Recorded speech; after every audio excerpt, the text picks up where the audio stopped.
Hey guys, welcome back to the channel. As you can see in the opening footage there,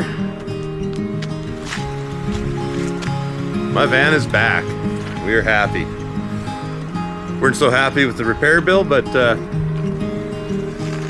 let's jump inside and let's go over that and talk about what happened after, oops, got some ice here. What happened after about 2 years of living in the subarctic in a van. How my transit held up.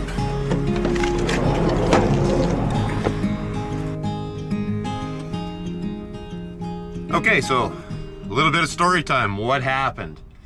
Well, after 2 years of living in my van, right, plowing right through 40 below, I learned some lessons, some costly lessons. I think in the end, the total for making this one little mistake has cost me about, I'm gonna say somewhere between $5,500, maybe $6,000. So what were the two problems that I had? Well, they both involved the front section of the van. Obviously, through the window, I'm losing a lot of heat. So that melting, whenever it snowed, constantly melting on that front windshield and running down into the engine compartment, caused me my first problem. And that was that I lost number 5 injector. The harness had got water intrusion. And to no surprise, like I say, when it snows and I'm losing all that heat out the front windshield and it's just melting and it's just slush running down over top of the engine.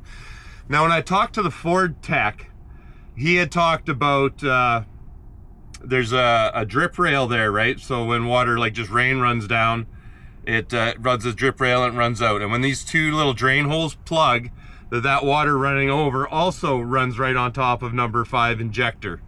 So he put a little piece of plastic in there to keep the water from going off, but I'm gonna bet that my biggest problem was in the winter, and just like I say, all that slush running off the front of the window and running down over top of it.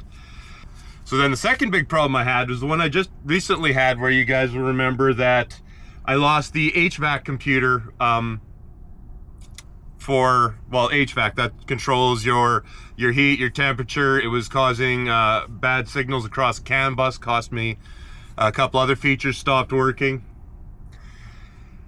And that too, like, I mean, if you remember in my earlier videos, I've always had a fan up on my dash, keeping that front windshield clear on the inside from condensation. I never thought, or just didn't realize maybe, that the problem was condensation up underneath the dash. So what had happened with the HVAC computer is condensation had run down the wires, got into the wiring connector, and rotted a bunch of pins off the computer, off the connector.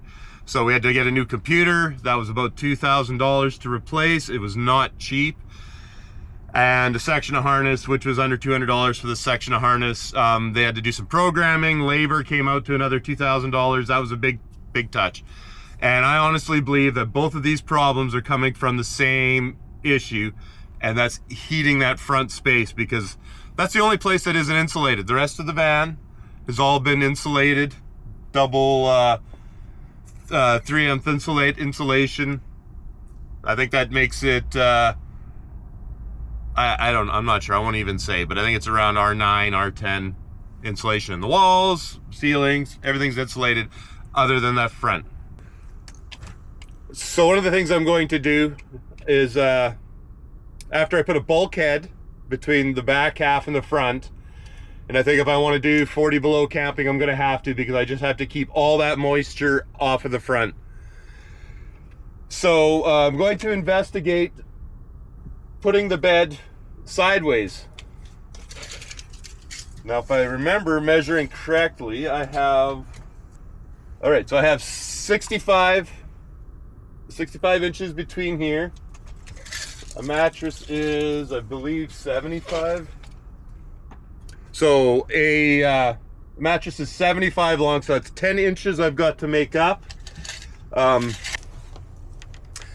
So as you can see, I can cut into the wall, and at bed height, there's another 1.5 inches, plus this pushes in. So if I can get 1.5 inches,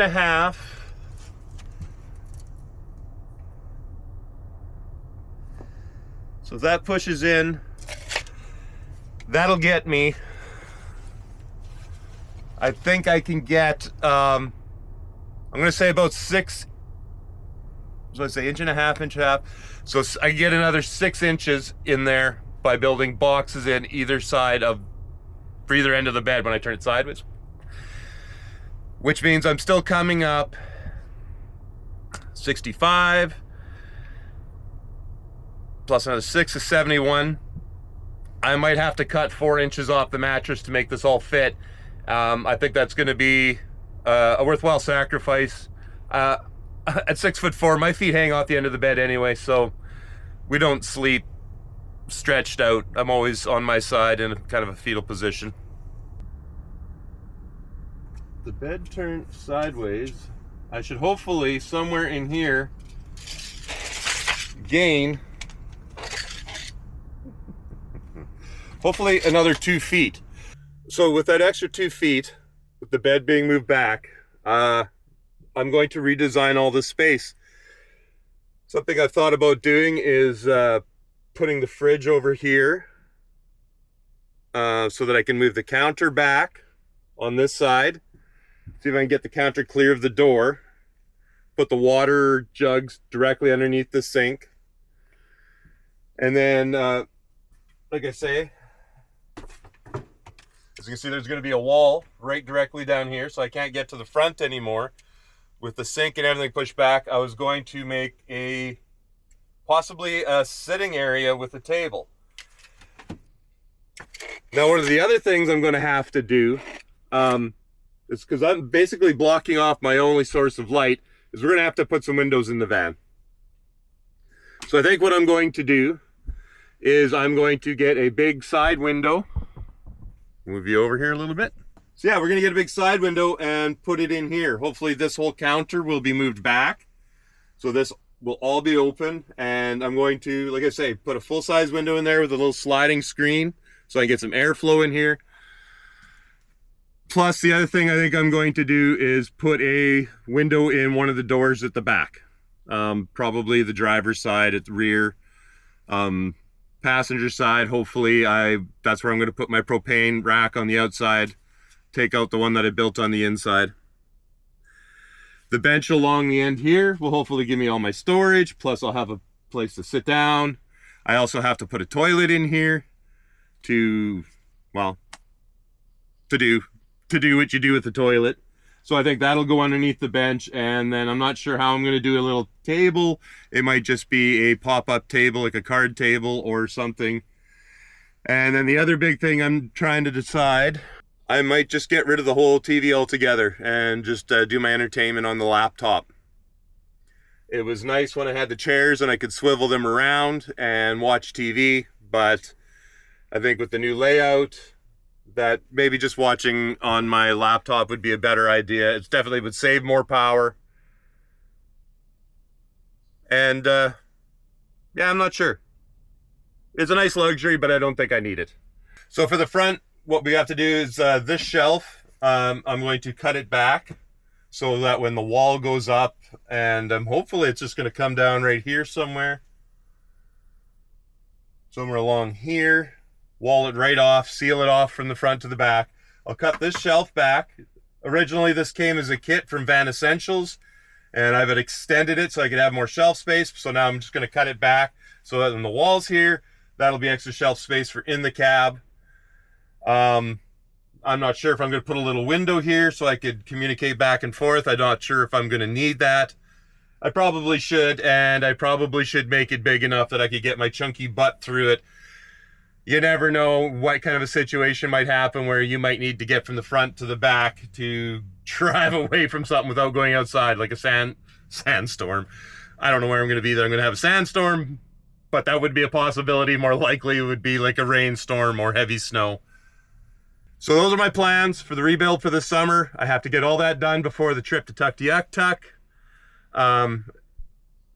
And it's a lot of work, especially considering I'm also in the process of building an overland build with my Jeep Gladiator. I'll have both vehicles done in time. Maybe we'll take one, who knows? Maybe we'll have to take the Gladiator because who knows what the price of fuel is going to be. But we'll have options. The van will be ready for winter. We're definitely gonna have this window up and the cab repaired. I've got to get new side skirts for the seats and some plastic cover for the little rain sensors and what on the windshield. I took those off and then lost them in the fire. So we're gonna have to replace those, make the front look all good again, put the wall up, change the bed, and then just change the layout. And I've got to try and get this van finished because I just haven't finished it at all yet. So that's the big plans. We're redesigning the van. Probably not going to do a lot of camping in it this summer. Mostly I'll be doing that in the Jeep and on my motorbike, but we are planning one big trip here before all this build starts, where I'm going out to see everybody in Drumheller. So anyways, guys, those are the plans for the van. Nice short video this time. It's back. We're happy. It cost a lot. If you're going to do winter van life in a Ford Transit, like I say, if you're going like 30, 40 below, like I was doing, I would recommend putting a partition in between the front and the back, protect all those computers, or just do it in an older van, which I don't think there's as susceptible to the condensation as necessarily these new computer vans are. But anyways, thanks Northland Ford again for getting my van back on the road. I'm sure you're happy to take my money, but you guys did awesome. I'm always happy with the service. So now we got to go park the van and get ready to go to work. All right, guys, we'll catch you later. Stay safe, have fun, and get up there and have yourself an adventure. Summer's coming, camping season.